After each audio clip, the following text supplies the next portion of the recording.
Having the ability to walk around your 3D scene, interact with stuff, and fire a weapon is fantastic, yeah? But we still don't have a gun. So in today's video, I'm going to be teaching you how to add a gun into your first-person controller with aim-down sights, and the gun isn't going to clip with any geometry, guaranteed. So if you're ready to get started with today's video, make sure you click on that like, hit the subscribe if you haven't done so already, and let's get started.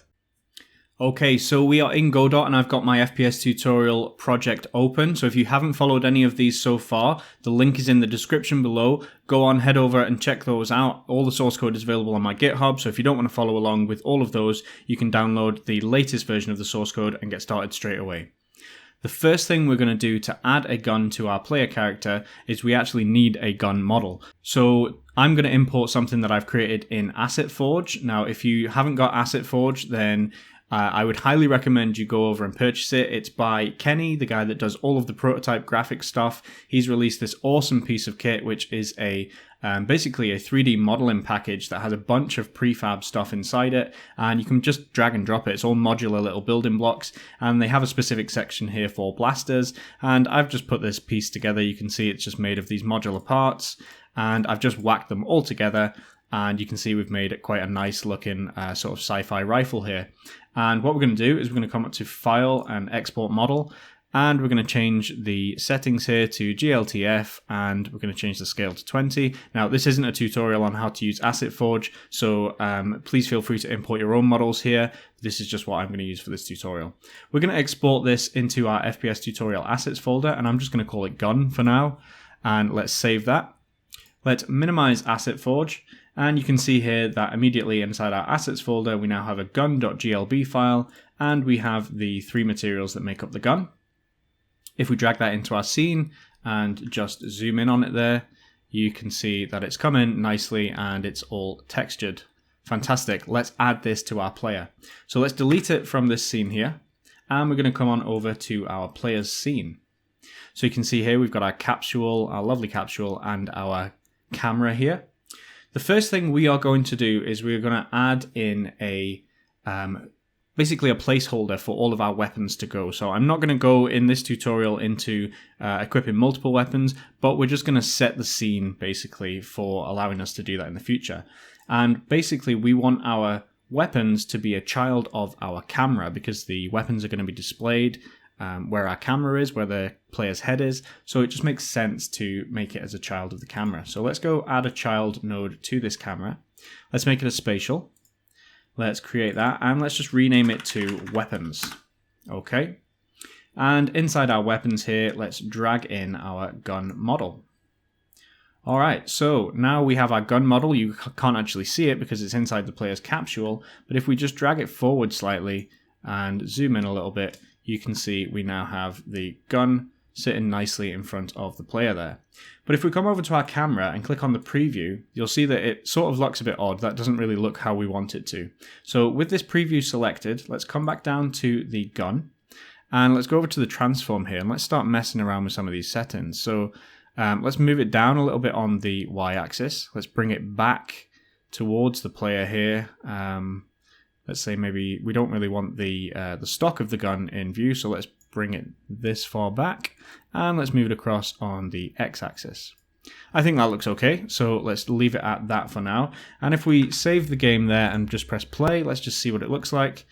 So it looks like that in the game. I think that looks all right, but there's a lot more that we can do to make this gun look really, really good in our game. So let's close this, and one thing I want to demonstrate to you before we get any further into doing the aim down sights is the fact that this weapon will clip with geometry in its current state. So let's come back to the world and go into our 3D scene, and all I'm going to do is I'm going to right click and add a mesh instance here just to demonstrate something. Let's come over, let's make it a cube, and let's drag it forward here so it's right in front of the player.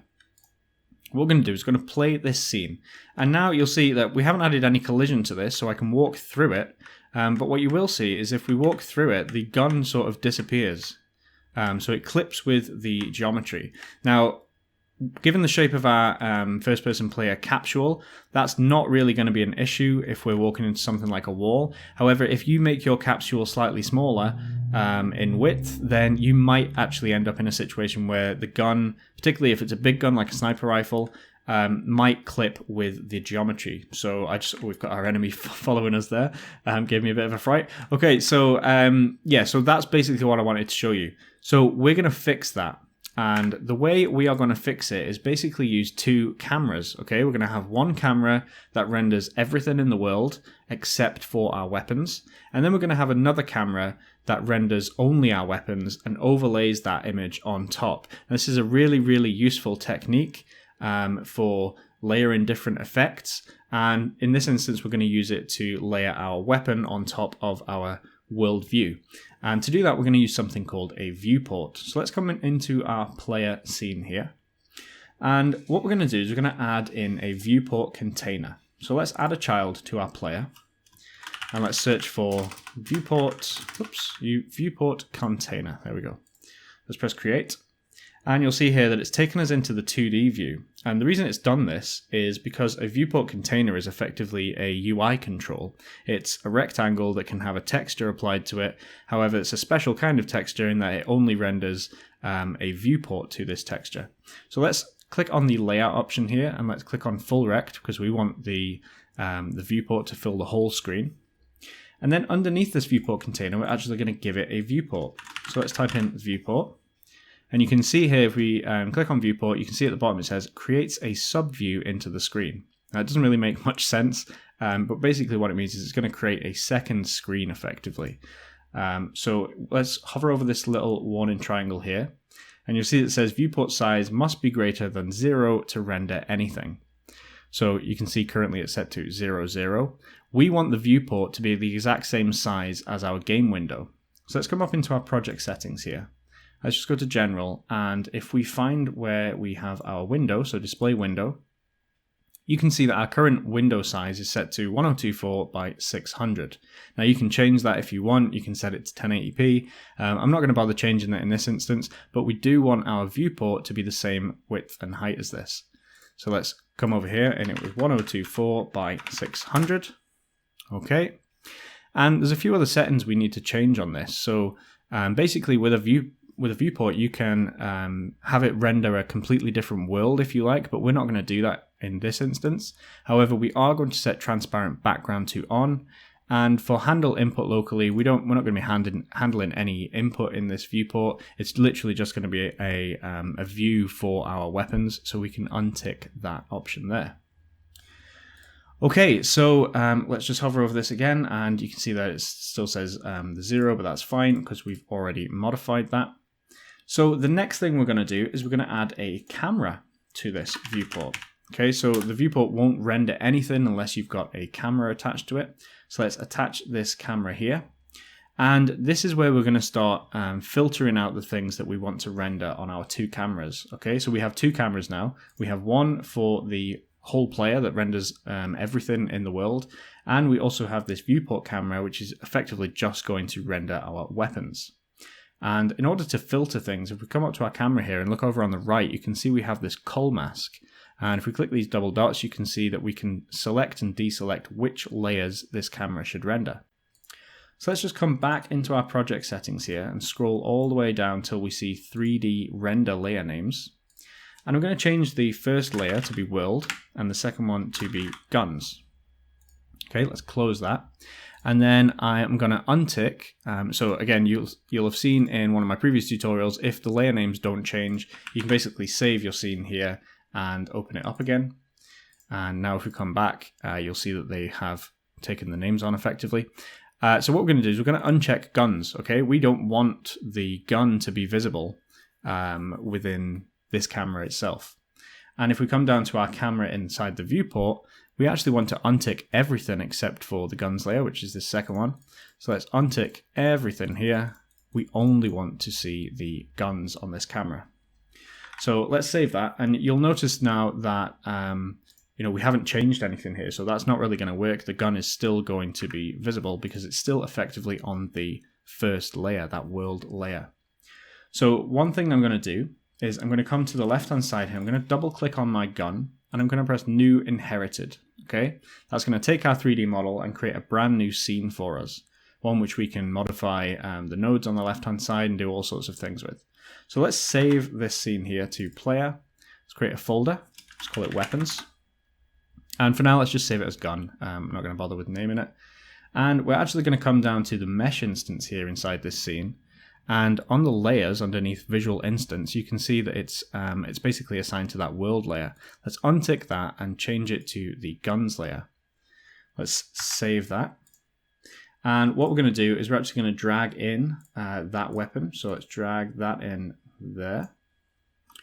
And let's just take all of these values across. So all I'm doing basically here is just copying across the X, Y, and Z values for our translation from our original gun, just so that it's in the exact same position. And then I'm going to delete that original gun because that was just the model itself and it wasn't assigned to the correct layer.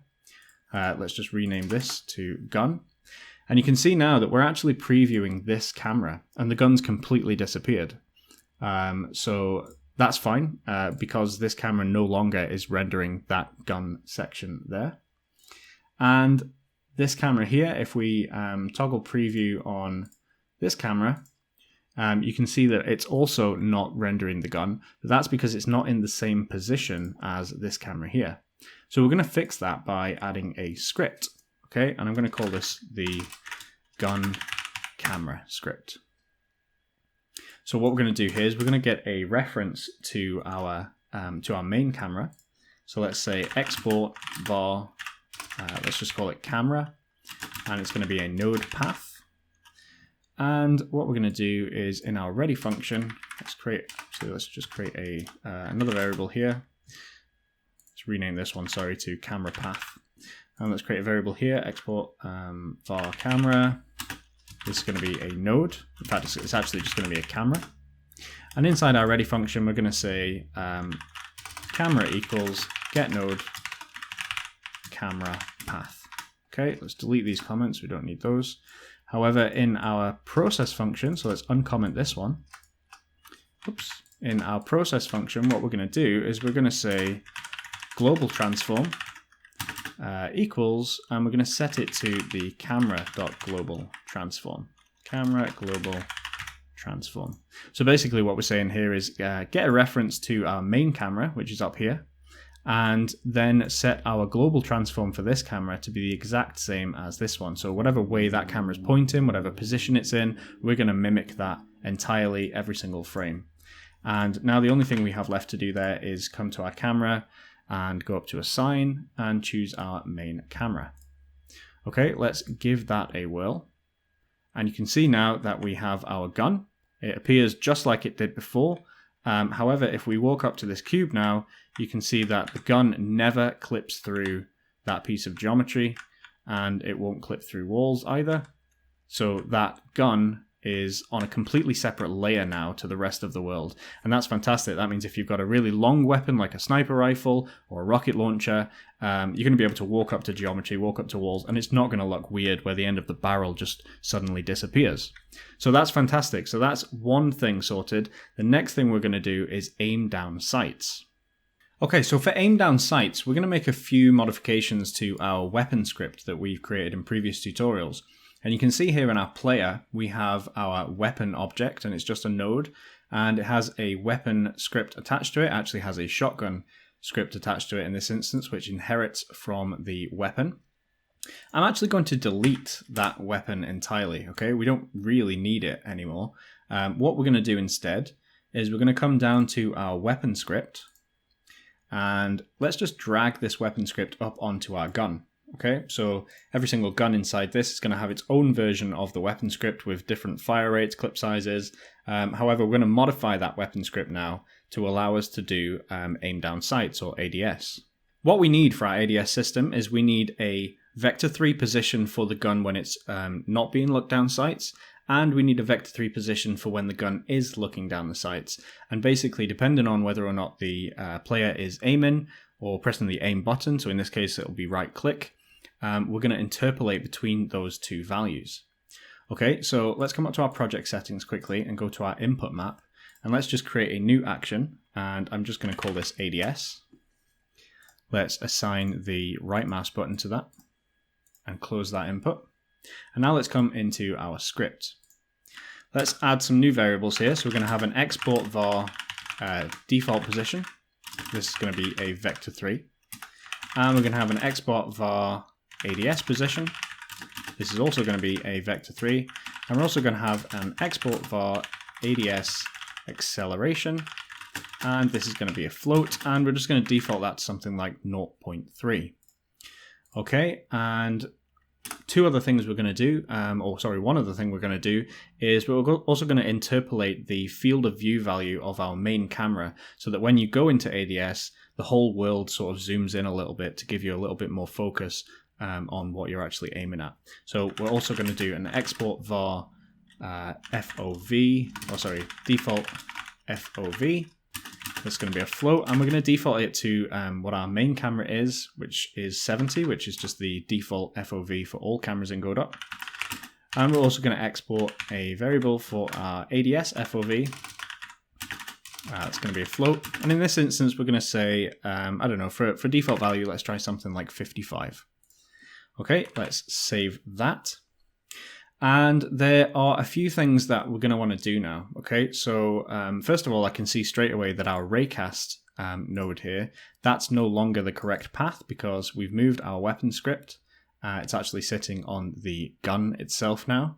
So what you could do is you could modify this and you could start adding dots. However, I've started to prefer the option where I basically export a path variable, which is going to be a node path. So let's get rid of that. And then just having a completely separate variable for the actual object itself. And we say that's going to be a raycast. And then in our ready function, what we can do here is we can say raycast equals get node raycast path. Okay, it's I just find it as a little bit easier than using the whole $path syntax. And it's quite nice to be able to basically come into our gun here and change the values that way. I just find it, I don't know, I just find it a little bit simpler. So we actually need to change that to an export instead of an onReady. And basically now what we can do is we can click on this and you can see we have this raycast path here. We can just assign that and click on our raycast, and that's going to fix that issue for us. Okay, so the other thing we need to do is we also need a reference to our camera. So let's say camera path is also going to be a node path. Let's declare the variable for this. So for our camera equals, it's going to be a camera. And down in our ready function, we're going to get a reference to that. So camera equals get node camera path. Okay. And we're going to assign that as well. Let's just come in here, assign that to our main camera. Before we continue, let's just press play, just make sure we haven't broken anything, make sure we can still click and the enemy dies. Okay, so that all works fine. So we know we've not broken our raycast, which is fantastic. Okay, and now what we're going to do is we're going to assign these two variables here, our default position and our ADS position. So let's come into our gun here, and let's go to the 3D view. And what I'm going to do is we already know that this position here, this 0288, etc., that is the position. If we just preview our camera, and actually let's just click on this again, this cull mask, just so we can see it. We already know that the position of the gun there is what we want our default position to be. So let's copy those values into our default position vector in the script. Okay. Now what we're going to do is we're going to move our gun into the position that we want it to be in when we're looking down the sights. So let's come into our translation here. Let's just try, for starters, let's just try putting it slap bang in the center on the x-axis. Let's try moving it in a little bit there on the z-axis. And let's try moving it up so that it kind of aligns with the horizon there, which would be the center of the screen. And you can see now that our sort of iron sights that I put on the gun are lining up perfectly with where the center of the screen is going to be. So I think that is a pretty good position. Now you'll notice here that the weapon is sort of clipping with the camera, so you're sort of getting this weird clipping issue here. That's absolutely fine. What we are going to do is we're going to come down to our viewport camera, which is the gun camera, and we're actually going to change the near clipping near clipping value here from 0.05. We're just going to drag it all the way down, and that will fix that issue for us when the gun is actually rendered on that gun camera. So what we're going to do now is we're going to take the position that we have here, so it's going to be 0 on the x-axis. We're going to paste it into the ADS position. So let's take the Y and take the Z. Okay, and then what we're going to do is we're just going to revert the position back to our default position. It doesn't really matter because we're going to be assigning these values via code, but it just sort of looks nice when we're previewing. The next thing we're going to do is we're going to come over to our main camera and just make sure that we untick that guns layer. Okay, let's save that. And now we're going to come into our script. And what we're going to do here is inside our process function, just after we've done everything else, so after our reload as well, we're going to say if input.isActionPressed, and we're going to say ADS. So if the right button is held down, or whatever button you've assigned to the ADS, what we're going to do is we're going to take our current position. So we're going to say our transform.origin. So the position of this current weapon, we're going to say it's equal to the transform.origin.linear interpolate. Now you can go into the search help function here and type in linear interpolate, and you can see that on the vector 3 there is a linear interpolate function that wants a target vector and a t value, which represents the amount of interpolation. So let's come back to our weapon script here. So let's pass in that target value, which will be our ADS position, and the interpolation value we're going to pass in is our ADS acceleration. Okay, the next thing we're going to do is we're also going to say our camera.fov equals, and here we're going to do some linear interpolation as well, but we can use simply the lerp function because it's just going from a float to a float.